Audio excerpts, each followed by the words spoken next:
This is CBC Vancouver News.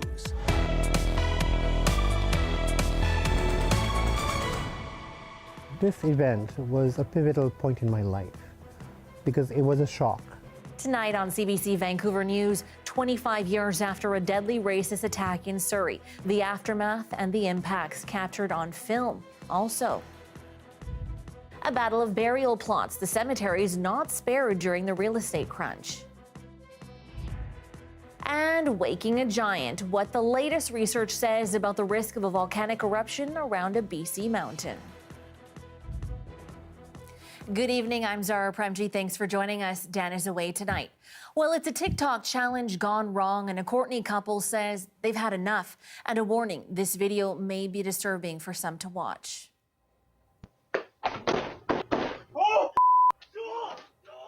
It happened at a home on Crown Isle. The couple involved declined an on-camera interview, but say the harassment began 3 to 4 years ago. They believe it's some sort of TikTok challenge where someone will go to a door of a home, kicking it hard, and then taking off as another person records it on video.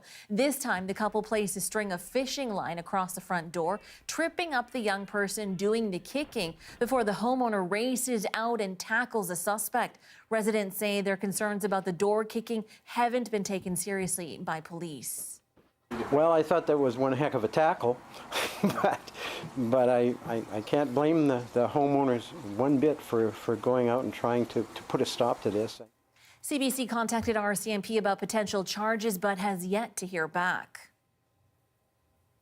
It's been 25 years since Nirmal Singh Gill was killed in a racist attack in Surrey. This weekend, a documentary about the hate crime will be screened for the first time. Our Surab Sandhu met with the filmmaker who has spent years investigating the impact of his death. It's been 25 years since Nirmal Singh Gill was brutally beaten to death in the parking lot of Guru Nanak Sikh Gurdwara in Surrey. A year later, 5 men identifying as white supremacists were sentenced for his killing, a revelation that sent shockwaves through the community. It was a very sad time, a very difficult time when a senior, who was working at the Gurdwara church, right, was killed by the young men, and they killed this person for no reason at all other than the hate they've been taught by their friends or the group or the organization they belonged to. Imtiaz Popat was fresh out of film school when he started documenting the aftermath of the tragedy. This event was a pivotal point in my life because it was a shock, right? And it has shaped my anti-racist activism, my journalism, my film work, to talk about the hate that was happening 25 years ago, continues today too. For years, Popat has been working on his documentary, Hate Can Kill. Now he's finally ready to show it to the public. I think it's important that we need to remember, or at least look at what's going on and what is being done and what is not being done. I mean, there is still no clarity on hate crime legislation, hate crime laws, or what they can be done. While the crime is 25 years old, hate crimes like it are on the rise. A recent report by BC Human Rights Commissioner indicates a steep increase in police-reported hate crimes over the last few years, with an increased spike in hate crimes against Asian community during the pandemic. Sometimes we forget about it because we don't have any reference point to the past, right? And then we can't move forward. I think the new generations, lots of Indo-Canadians are coming in, people from other part of the world coming in here, for them to realize what the world was like. The documentary has been accepted at Montreal's South Asian Film Festival and will be screened in May this year. Another screening has been planned in Surrey this Sunday.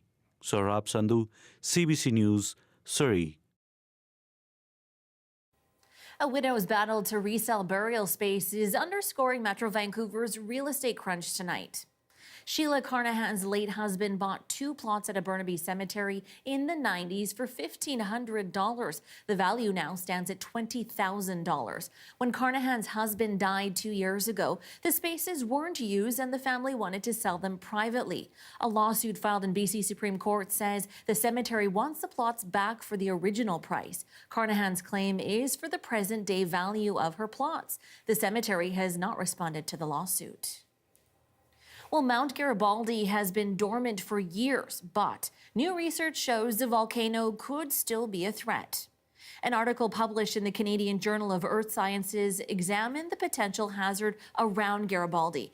It notes the physical characteristics of the volcanic belt on which it sits have changed in part because of rapidly melting ice sheets.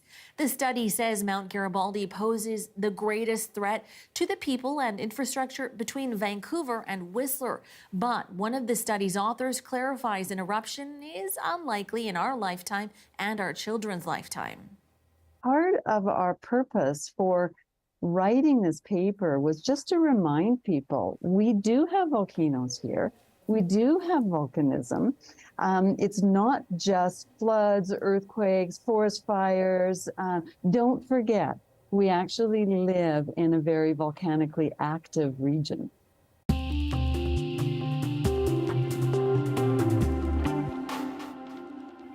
Last month, Statistics Canada put out a new report highlighting some data behind who is buying properties and what they're being used for. One big takeaway, upwards of half of new properties in the Vancouver area are being snapped up by investors. But we wanted to break down those numbers and figure out what it all means. So we thought, why not talk to the man behind the report himself?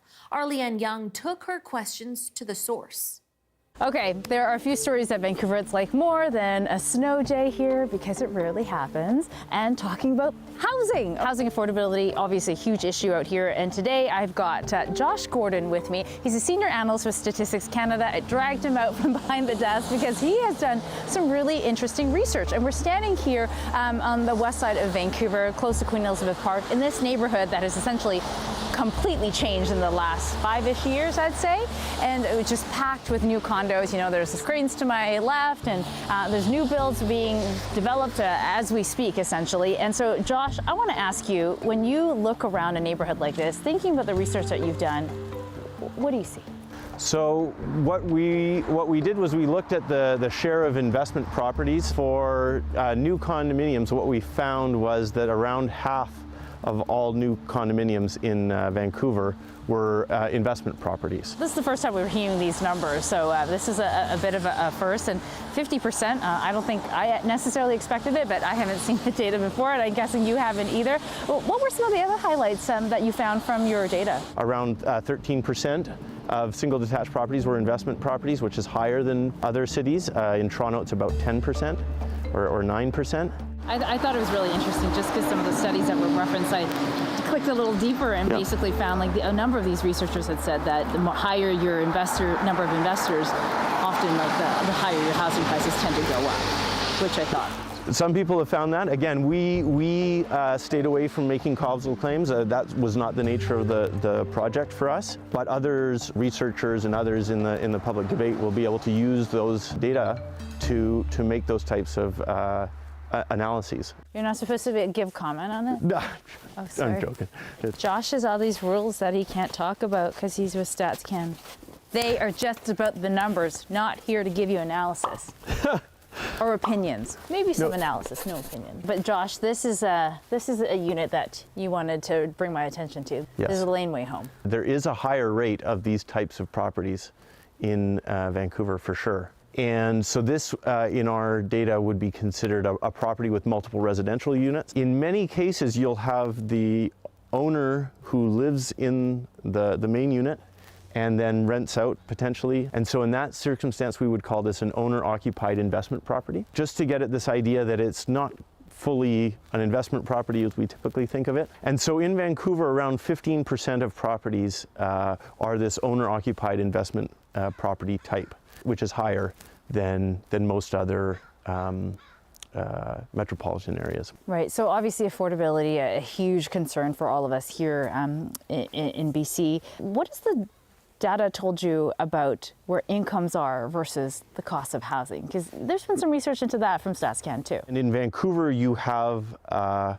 greater kind of disparity between the prices and the incomes. You have what's called a price to income ratio, so kind of an assessed value to the family income ratio of about 10.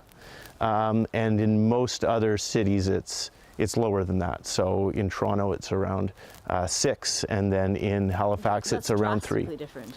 It is different, yes. Okay, so what does that say about what's happening in this market then? Well, that's for a range of people to opine about. The data that we will collect moving forward will really be able to give us a better sense of, is investor behavior kind of increasing or decreasing in the housing market. And there's policy implications there, right? Because if you have, more and more investors buying, then the concern could be, I'm going to say it because Josh isn't allowed to, it could be that, policymakers are catering to, the desires of essentially developers in doing more investment properties. StatsCan provides the data to have more productive discussions around these topics. Without that data, you're claiming this, you're claiming that, but nobody's sure whether that's accurate or not. And so at least you can have a more evidence-based discussion. And yeah, we don't make a determination around kind of whether investment properties or investors are good or bad. That's not the purpose of the project. Investment properties are also a source of rental, right? Yes, and that's how many rental needs are met. Yeah. And so there's different sides to this. Yeah. And that's again where we don't take a stand. You have left me with more questions. Some good answers, great answers, but many questions, and we are going to find some more answers to the new questions I have. Thanks, it was so great to talk to you. Thank you, yeah. So the person we found to hopefully give us some more context is a professor named Patrick Condon. He used to be a city planner, but now he's here at UBC teaching at the School of Architecture and Landscape. And it's really interesting because he used to write books pushing for more supply, so more condos, more houses, try and lower the cost of housing. But he has dramatically changed his tune, doesn't believe that anymore.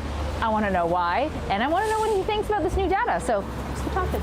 For the first 25 years of my career, I was saying build, build, build, build, but I no longer believe that. What I wrote books about it. Was there a moment that changed things for you? Vancouver.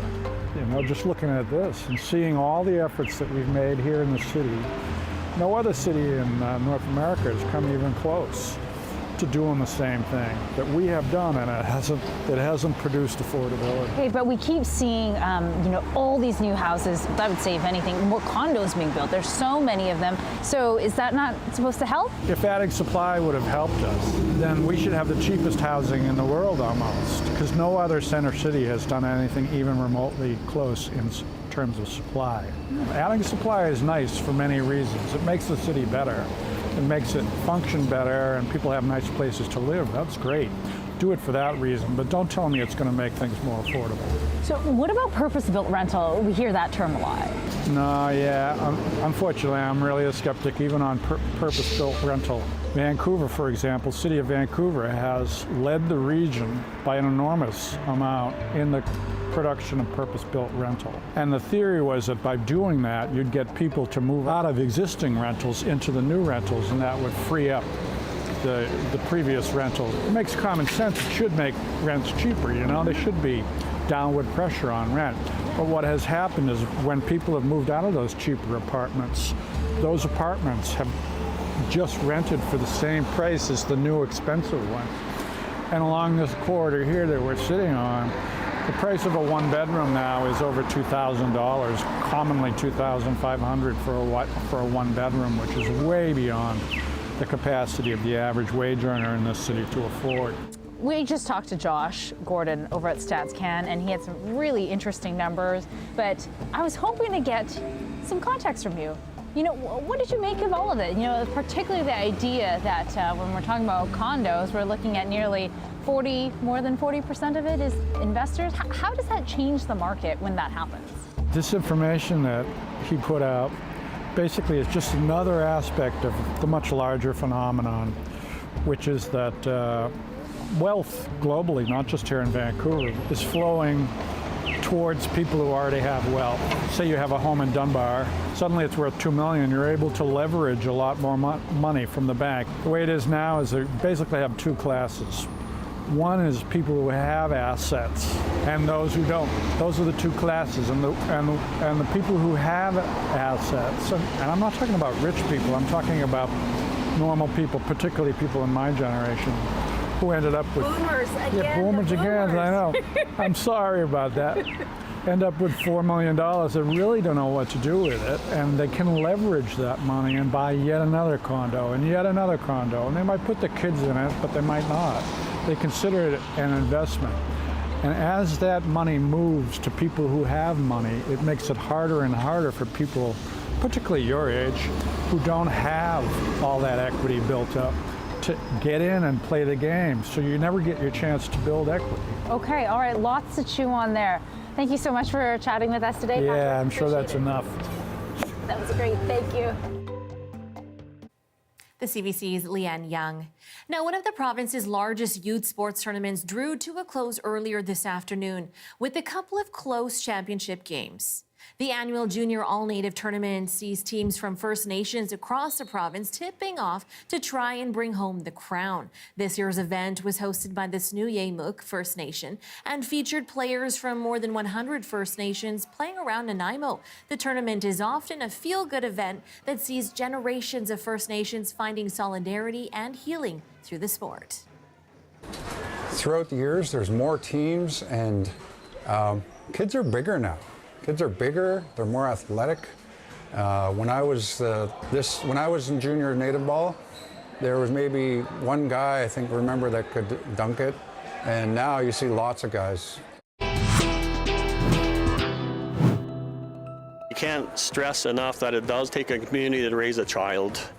A historic signing, the Splatson First Nation becomes the first BC band to take official control of their children's well-being. More after the break.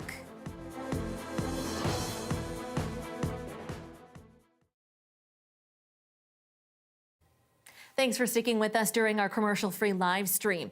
A Prince George family got quite a surprise after coming home from a Mexican vacation this week. A large and very temperamental goat had taken up residence on their property. CBC's Andrew Curiata caught up with the family and the not-so-welcome new pet they've named Gordo. Take a listen. I came home, I was unloading the car, and all of a sudden, in the window there, I saw something chewing on the plastic, so I opened up the door and a big old billy goat came out. It just strolled out like it owned the place. And what was your reaction? Well, I ran. Wasn't scared of anything. Came out looking for food, started eating the trees over there. And then I had no idea what to do because I wasn't expecting to have a goat move in while I was gone. I don't know how long it's been here. We were gone for 7 days before we got back, but it's been here for at least 2. It tries to get into the house every time we come outside. It's tried to break into our window, so we've had to keep that shut. The hot tub behind us, and it was just climbing up onto there and like poking its head by the window. What was that like, having a goat's head coming in your window? It was terrifying. We've been feeding it, letting it out because it keeps locking itself back in the shed. Yeah, it owns the place pretty much. We called like 3 or 4 of our friends thinking that they were playing a prank on us. And you've given it a name? Yeah, we named it Gordo. We're trying to find anywhere else for it to go. We're definitely not set up for it here. And we're not farmers. And are you a fan of goats yourself? No, I'm terrified of goats.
Indigenous child welfare has been a priority for First Nations over past years. Overhauling the system and giving First Nations more say and legal jurisdiction over care was one of the main recommendations of the Truth and Reconciliation Commission.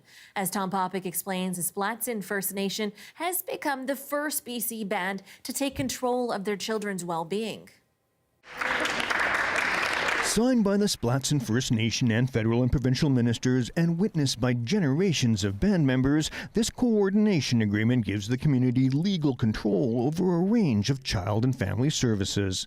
We can't stress enough that it does take a community to raise a child. Splatsin social workers will now handle things like foster care and protective services for the nation's children both on and off First Nations territory. It means bringing kids close to extended families and back to the community. The province has committed $136 million over 10 years to fund the new system. This is the first in BC of signing a coordination agreement. And I think this is going to just swing the doors wide open for so many other nations. But it's not a first in Canada. The end goal is one day there will be no children in care. The Cowessess First Nation in Saskatchewan signed a similar agreement almost 2 years ago after the federal government granted First Nations legal jurisdiction. But child and family services are delivered by provinces. Last fall, the BC government changed legislation, opening the door to Indigenous-led change. For Splatsin members here, change has been decades in the making. So generational healing, that's what it is, what you see. I went through a horrific time when the 60s scoop and we were taken away from my parents, my mom specifically.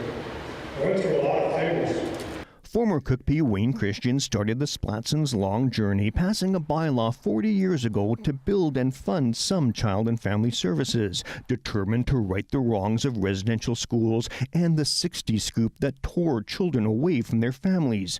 Over 500 Splatsin children have found protection here since. And it's very, right here, the battles that our community has done for years made us strong.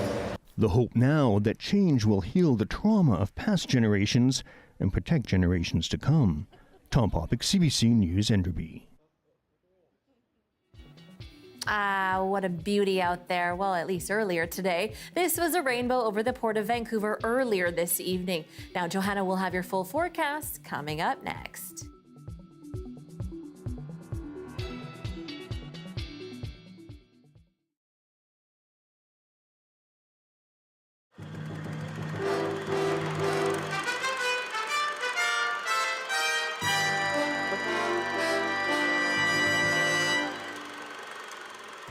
Just live your life in peace, love everybody, don't hate anybody, and do whatever you can to help everybody.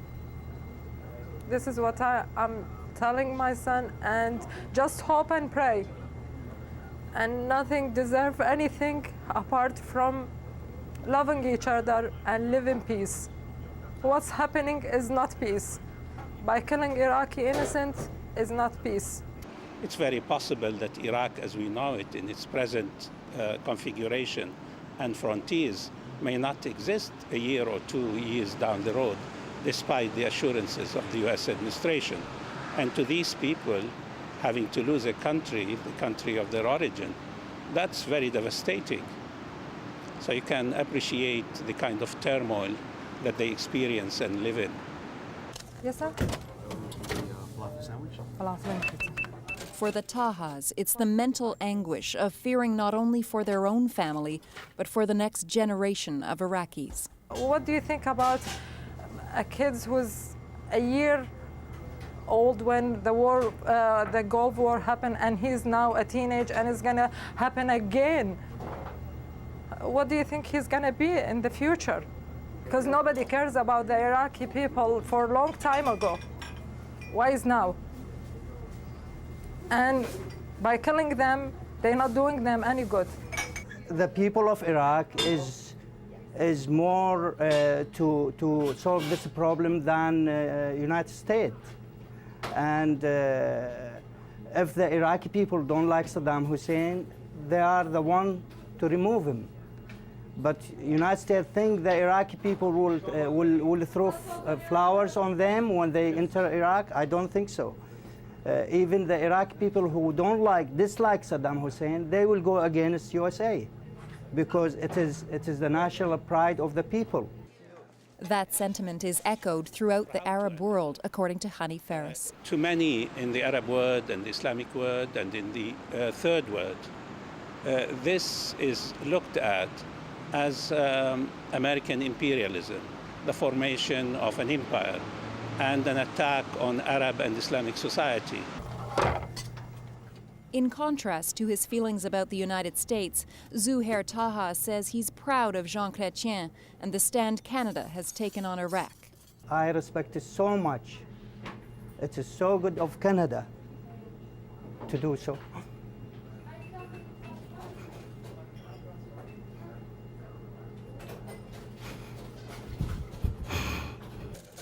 For he and Maha, it may look like business as usual at Falafel Magic, but in their hearts, they'll be praying for a miracle.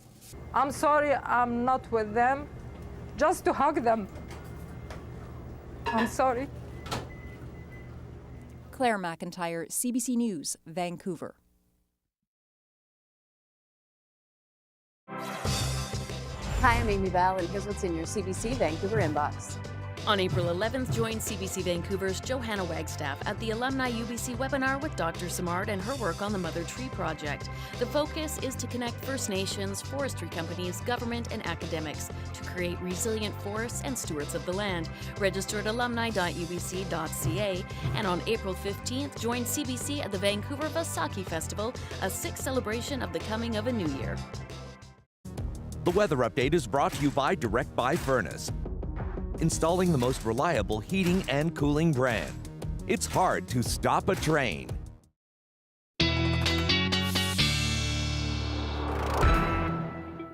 All right, so I've been curious. I've been seeing a lot of rain and sunshine mixing. Joe, I'm so confused. So I'm turning to you, our resident meteorologist, Johanna Wagstaffe. Tell me I'm getting more rain. I want it. I know you do. You are getting more rain in the form of showers, Zahra, but I mean, everyone's kind of getting everything over the next 24 hours. So if it was sun you wanted, we'll have some of that. If it was wet snow, some of that possible too. Let me show you what I'm talking about. We're still dealing with that area of low pressure sitting over the south coast. You can almost see that counterclockwise flow. So we are seeing pockets of showers. I've seen reports of graupel. That's almost that hard crusted snow over on Victoria. And as temperatures drop tonight, some of these showers will show up as wet snow like we saw this morning in North Van. So there's the center of the low. It's sort of bringing that mixed bag weather to most of the province over the next 24 hours. But look at tomorrow's afternoon highs for the south coast.